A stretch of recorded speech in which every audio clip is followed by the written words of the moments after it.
crank up the volume and rip off the knob.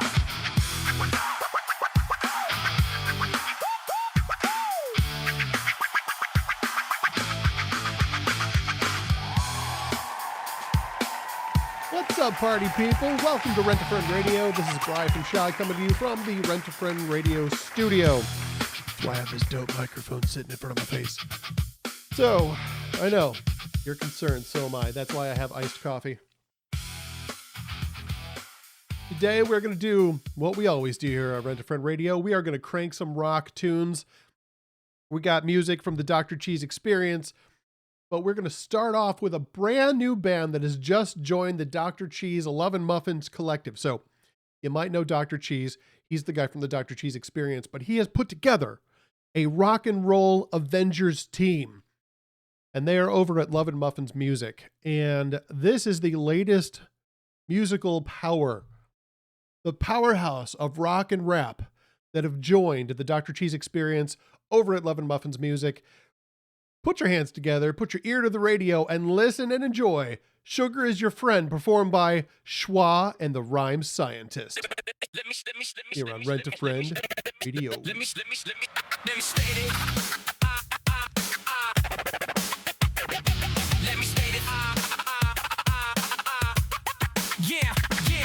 state it for the record. It's copacetic, unless you're diabetic. Then you better check it for you wreck yourself on the carbs by the pound. But I'll chug it down if it's lying around. I gotta have more cowbell and some Mountain Dew. And before I'm through, I'm gonna tell all of you I want some coffee in my cup full of sugar and cream. And if I don't get some Skittles, man, I think I'm gonna scream. Sugar is your friend. Shut your mouth. Sugar is your friend. Shut your mouth. Sugar is your friend. Shut your mouth. Sugar is your friend. Stick it to the man.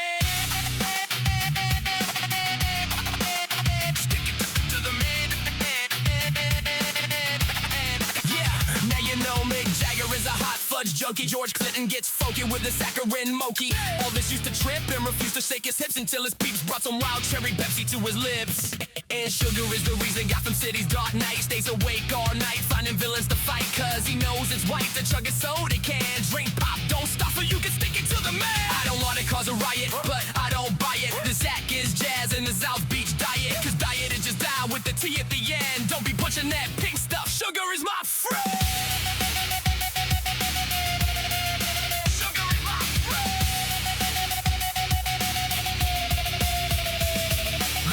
A saccharin and ice cream or honey or soda or chocolate. I'll spend all my money on truckloads of fudge that I'll buy by the block. All the sweets that I eat give me power to rock. Sugar is your friend. Shut your mouth. Sugar is your friend. Shut your mouth. Sugar is your friend. Shut your mouth. Sugar is your friend. Stick it to the man. Stick it to the man.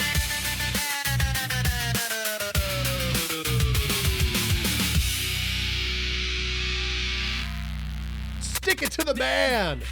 Shwa and the Rhyme Scientist performing Sugar Is Your Friend here on Rent-A-Friend Radio. I again am the Bri from Shy. So, what do we do here on Rent-A-Friend Radio? We do the same thing we always do. We give you some rock and roll, we give you some music, and now the music is all over the place. And I know what you're thinking. That music's a little intense. That's a little hardcore. Is this safe for children? Yeah, most of the time. I mean, most of the time, yeah. You know, what we do here is going to be family friendly. I'm going to warn you. Not today, but in the future, we've got content. Let me just show you. This is one of the many books we have available up at abitoforange.com. This is Preachers, Perverts, and Pandas. You see how the word perverts is in the title there? When we get around to dealing with this subject matter, I'm going to warn you. I'll put a label up on the screen so you know, hey, this isn't for kids. That'll be PG-13, maybe a little above. But today, and most of the time, family friendly. We are your family friendly. We're not K-Love. We're not going to do, I mean, as you just heard. But the songs, they got no swears in them. All the music at loveandmuffins.com is family friendly. It's dope. And speaking of music, if you are a musician or if you know one and you've got music that you have or they have access to the copyright, because I can't play the Taylor Swift here, as I keep telling you kids. If I play Taylor Swift, they shut us down. And I don't want that to happen.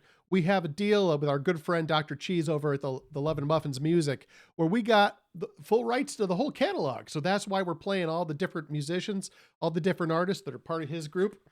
So if you're a musician and you've got music that we can play, let us know. Give us a link in the description below. Send us an email. Our email is creationsoapbox@gmail.com. We'll put it up if it's dope. One of the things we also do is we provide apologetics to feed your brain until it's athletic.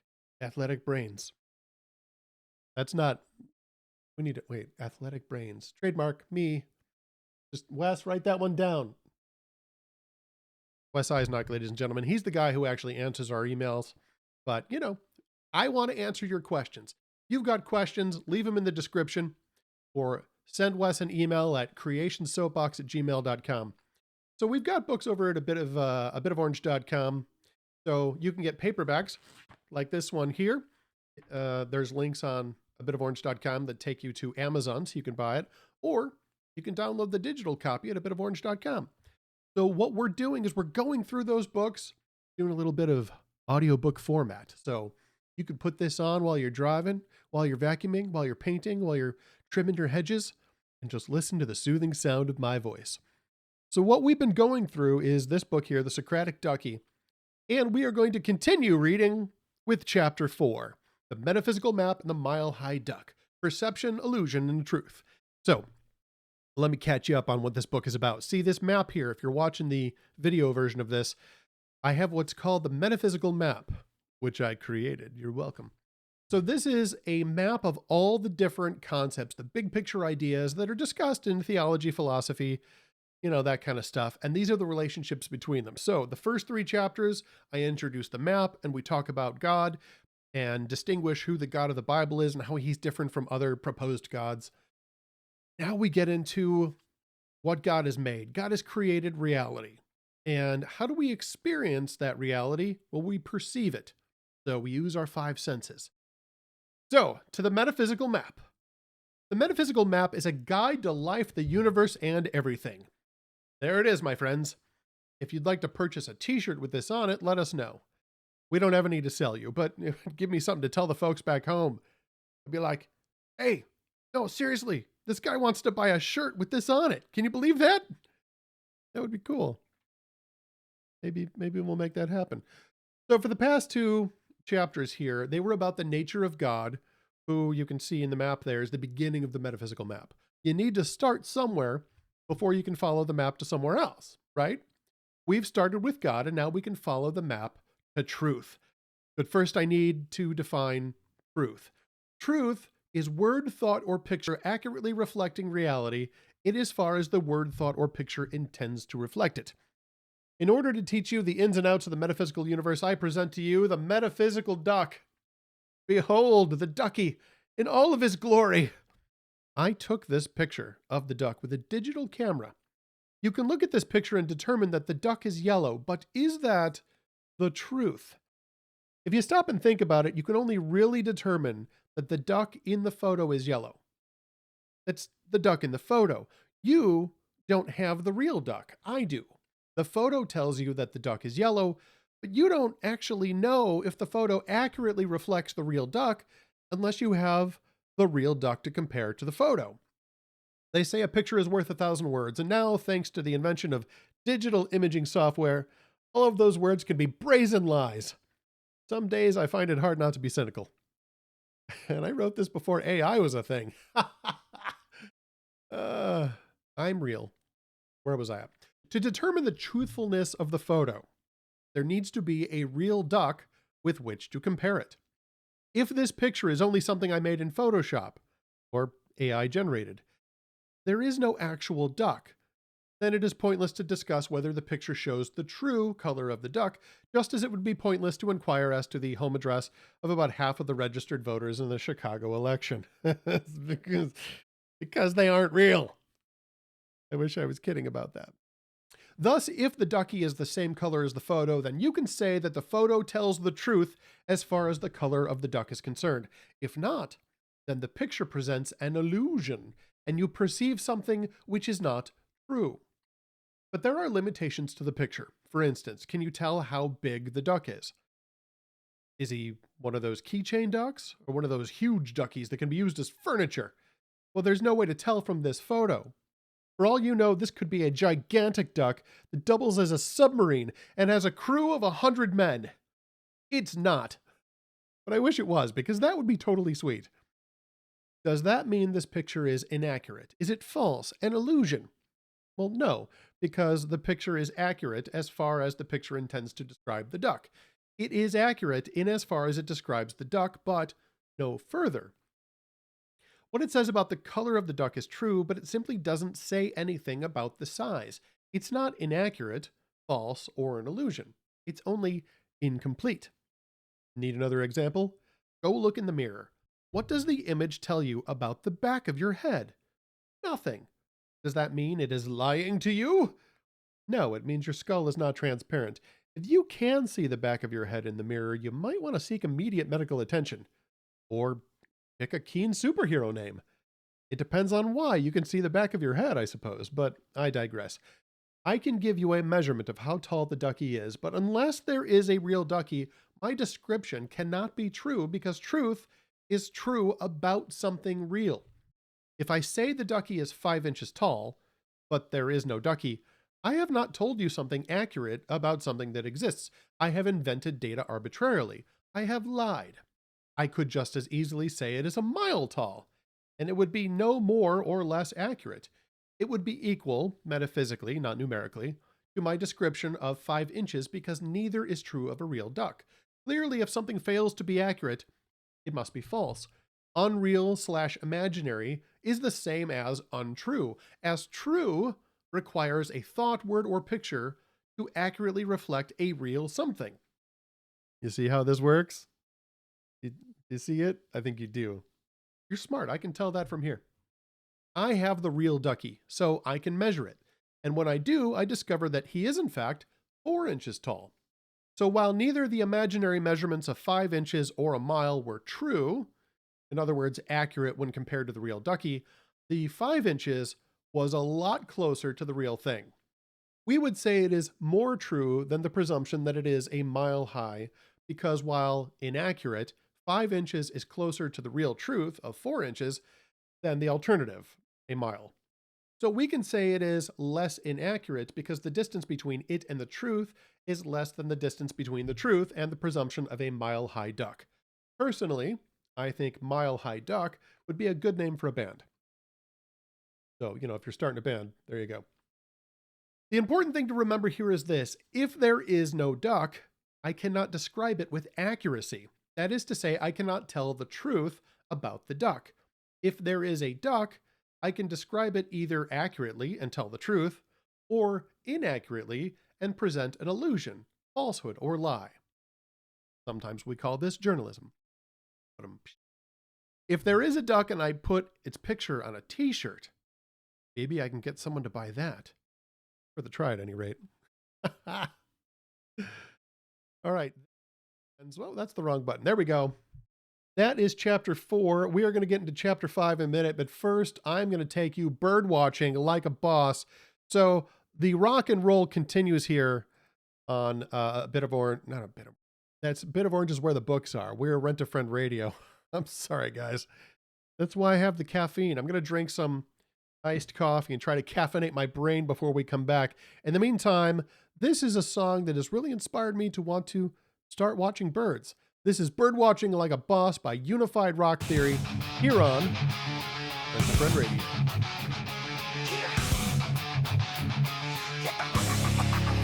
It's about drive, it's about fire, it's about the hunt for my desire. Following my gaze, I never tire. Strength in my stride through the sharpest briar. If there be a black cat chickadee, no one's gonna watch it harder than me. I'm getting psyched and I'm always pumped to see a winged warbler who's yellow rumped. All 5 other friends who are fighting outside are gonna get watched and then identified. Don't need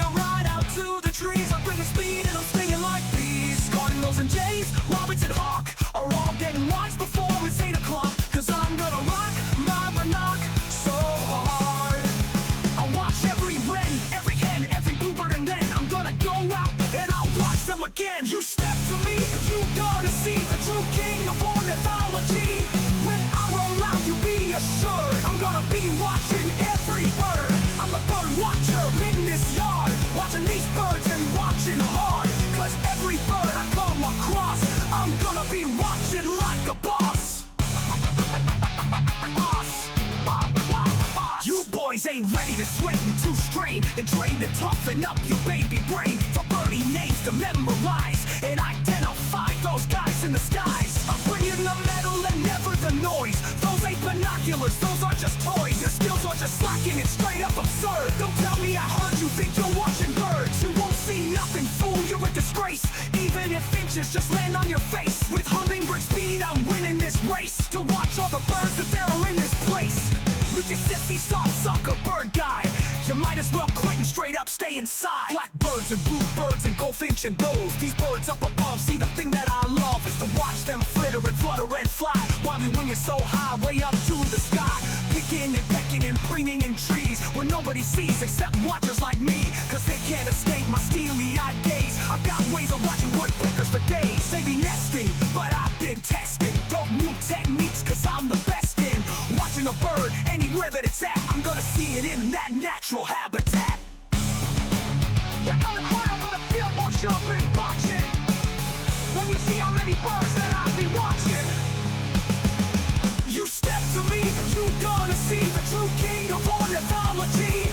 When I roll out, you be assured I'm gonna be watching every bird. I'm a bird watcher in this yard, watching these birds and watching hard. Cause every bird I come across, I'm gonna be watching like a boss. You boys ain't ready to swing, you ain't. Boss, don't bring it a swing. You said to me, you gonna see the true king of ornithology. When I roll out, you be assured I'm gonna be watching every bird. I'm the bird watcher in this yard, watching these birds and watching hard. Cause every bird I come across, I'm gonna be watching like a boss. Ornithology, the king of ornithology. Man, that's super dope. I gotta tell you, when it goes from the music to just me, it's like sudden drop off. Like, it's so quiet. What happened to the rock and roll? Well, the song's over. So now it's just me. Hey, welcome back. I'm Bri from Shwa here at Rent a Friend Radio. That was Unified Rock Theory, Birdwatching like a boss. And I gotta tell you that it makes me want to get out there and watch some birds because birds are cool. But that's not what this show's. Oh my gosh, I almost spilled my coffee. It's all live. I'm not editing this. This is all, it's just a radio show. We start, we put on some music, we give you a little bit of little theology, a little metaphysics. I spill some coffee, I spill some coffee. It is what it is. So, just to keep you on track here, we are going through the Socratic Ducky. This is taking the big picture ideas of philosophy, things people talk about and write about and debate about, concepts like God and reality and truth and illusion and self-perception and all these things. And I am putting it into the realm of, can you understand a rubber duck? Because if you can understand all these things. That's as big as philosophy needs to be. Rubber duck. That's the level we're at. So we are continuing with that book, which is available at abitoforange.com.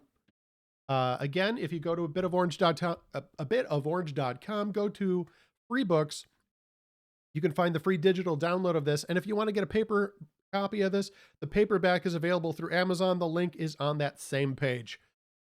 Welcome to Chapter 5. Text without context is pretext for proof text. And a person's a person no matter how small. This is about context, which is tremendously important when it comes to deciding whether or not something is true. So hold on to your hats, cats and kittens. I have just made an amazing discovery which will shift the balance of religious debates forever. I was considering the declaration of such people as Richard Dawkins, the author of The God Delusion, of there being no God. As a Christian, I know the Bible is completely true and free of errors. So I did a quick search on BibleGateway.com to see what the Bible says about that. And you know what I found? The Bible says there is no God. It says it 15 times. Dun, dun, dun. You think I'm lying? Well, let me quote a few verses for you. Deuteronomy 32:39. There is no God. 2 Samuel 7:22. There is no God. Psalm 14:1. There is no God. Over and over. You think I'm messing with you? You think I just made these up? On the contrary, these verses are in no way altered from the original. I looked it up and then I copied it and I pasted it there. Have I just blown your mind? Now, some of you are asking what I've left out, and that is an excellent question, which brings us to my topic, context. When searching for truth in words or the universe around you, the context is an important starting point. The context, in short, is the big picture, the when, where, why, and who, which will make clear sense out of the ideas, facts, or events being investigated. In my quotes above, for instance, I've left out a little context. When you put it back in, the first verse is God saying, "There is no God besides me." And the next one is somebody saying to God, "There is no God but you." And the best one, of course, is Psalm 14:1, where it says, "The fool says in his heart, there is no God." So, a little bit of context changes things a bit, wouldn't you say? Sorry, Richard Dawkins. Guess I can't help you after all. Now, there is the metaphysical map. God makes reality. Reality gives us something to perceive, but the context is part of what we're perceiving. And so that's what we're talking about. So let's consider the metaphysical duck. So it's a little yellow rubber ducky. You can get your own rubber duck and try this at home. Our ducky is a small yellow rubber ducky. Now, suppose I am holding him as I'm writing this, or as I'm speaking it to you now. Just imagine, here I am. And I say, I am holding the ducky right now. However, you don't get around to hearing this until weeks later. But then, not only am I not holding the ducky, but I can't even find him since I've done the laundry. He's lost under a pile of clean clothes that I am lax in putting away. So is the statement true or false? In order to decide, you must consider the context. The context of the statement was the time at which the statement is said. It does not say, I am always holding the ducky. It only says, I am holding him right now, with the understood context to imply that right now tells us that at the time of the writing or speaking of that sentence, I was holding the ducky. It does not say anything about the time after the writing or speaking of that sentence. Similarly, if I were to say, Ronald Reagan is the President of the United States, this would be false because I am saying it now. I wrote that in 2017. Wow, this book is due for an update, kids. But I'm recording this in 2026, and Ronald Reagan is still not the President of the United States because, he's been dead for a while, and dead people can vote, but they can't hold office. But I digress. If I were to say Ronald Reagan is the President of the United States, this would be false because I am saying it now. If I found that exact same statement having been said or written down in 1983, it would be true because the statement implies the time at which something was said or written, and the person who said or wrote it is its context. Without the context, there is no way to determine if the statement is true or false. And there's a typo. Just, as a general note, kids, you're going to find typos and misspellings in my books. Just ignore them, or you'll be nitpicking forever. Back to it. Another piece of context is prior knowledge, the things you have already learned. Consider this statement. My rubber duck is exceptionally large. Is this true or false? Well, if you've read my previous chapters, you know the ducky of which I speak to be around 4 inches tall. This doesn't exactly answer the question, but it helps. If you also know how big an average rubber ducky is, which is between 3 and 5 inches tall, you will know that in the context of typical rubber ducks, my statement is false. If aliens somehow have transformed him into an 80-foot tall mecha ducky, we could all agree that in that context, that he was exceptionally large and fairly likely at some point to wind up fighting with the Power Rangers. Here is the trouble with some words. How big is large? Is it 200 pounds? Is it 6 miles? Is it 25 liters? $4,000? Well, there's no answer to that because it's a term relative to the context. Compared to the starting lineup for the Miami Dolphins, my ducky is very small. Compared to a dust mite, he is huge. Words like big or small, tall or short are relative to something. My ducky is big or small only when compared to something else. and that something else becomes the context needed to make sense of the question or statement. Thus, it is the responsibility of both the speaker/writer to convey the context clearly and the listener/reader to discover the context. Without an understanding of context, there is much which cannot be determined. I know English words. Without an understanding of context, there is much which cannot be determined to be true or false. Now, let me interrupt myself for just a second. I'm not saying that without context, things aren't true or false. I'm saying you can't know it because it's too vague, it's too ambiguous, it's too hazy. If I say, hey, this is really big. Well, okay, compared to what? Well, that's the thing, is there has to be, in a lot of statements require some kind of comparison or some kind of prior knowledge. It requires some kind of context to have enough meaning to know whether or not the statement is true. So there is a truth. It's just, is the statement accurate? That comes down to wording and context. That's the point I'm making. I think you'll find that lots of arguments are really based on this misunderstanding. Just listen to anyone arguing about which of two movies is better. Do they mean better at showing alien heads exploding, or better at not whipping the camera around until I want to hurl, or better at making me laugh with inappropriate sound effects, or better at bringing in ridiculous amounts of money at the box office?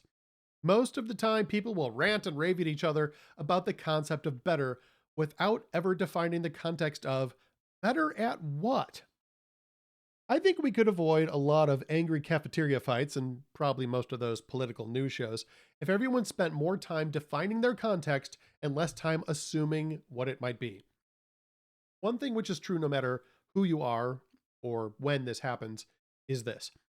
If you spend an hour fighting with someone, using all of your reasoning skills and college-style vocabulary words to demolish their position, but then you both find that you actually agree but simply had no idea what the other person was talking about, you are going to feel really stupid. In this context, I'd like to suggest that maybe listening is better. Oh, and in case you're wondering what the title of this post means, this chapter is called Text Without Context is Pretext for Proof Text. It simply means this.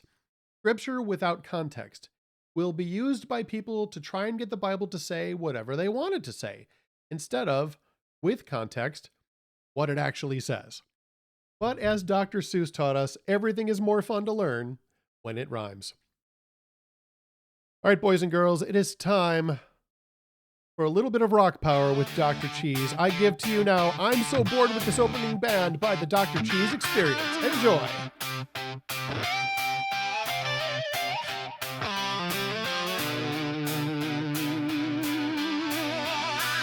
I came here to see my best friend's brother's band, but they don't go on for an hour and a half. I'm so sick of hearing these people sing along.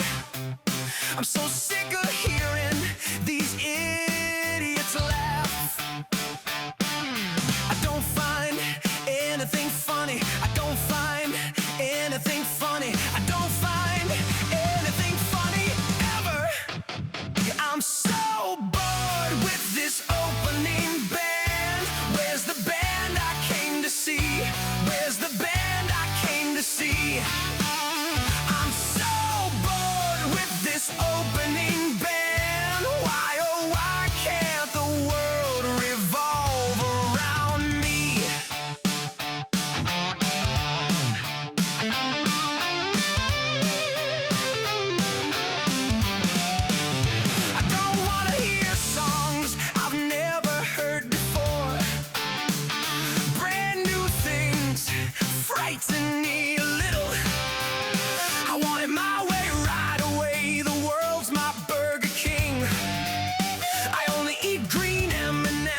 came here to see my best friend's brother's band.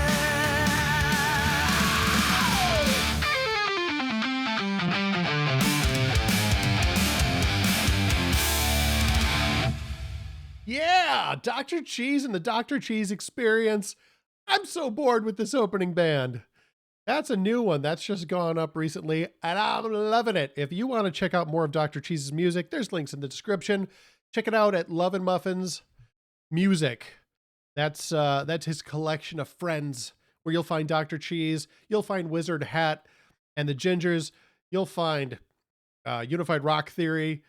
You'll find all kinds of friends of Dr. Cheese totally rocking out. And again, if you're a musician and you want us to play some music of yours on the radio show, let us know. You can leave us word in the description below, or you can send us an email at creationsoapbox@gmail.com. That email goes to our producer / coffeeboy / IT guy, Wes, the king of cool Eisenach.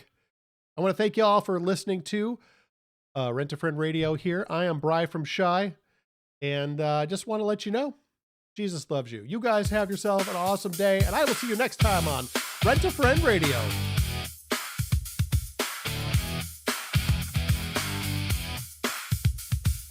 Jesus loves you is the message we send. Thanks for letting me be your rent a friend.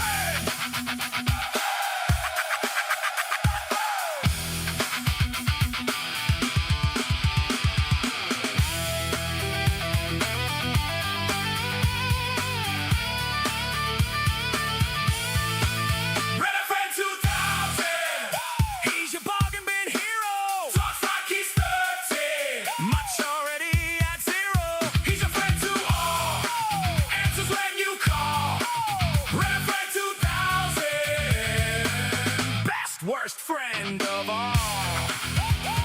Yeah, your best worst friend of all. You're listening to Rent a Friend Radio.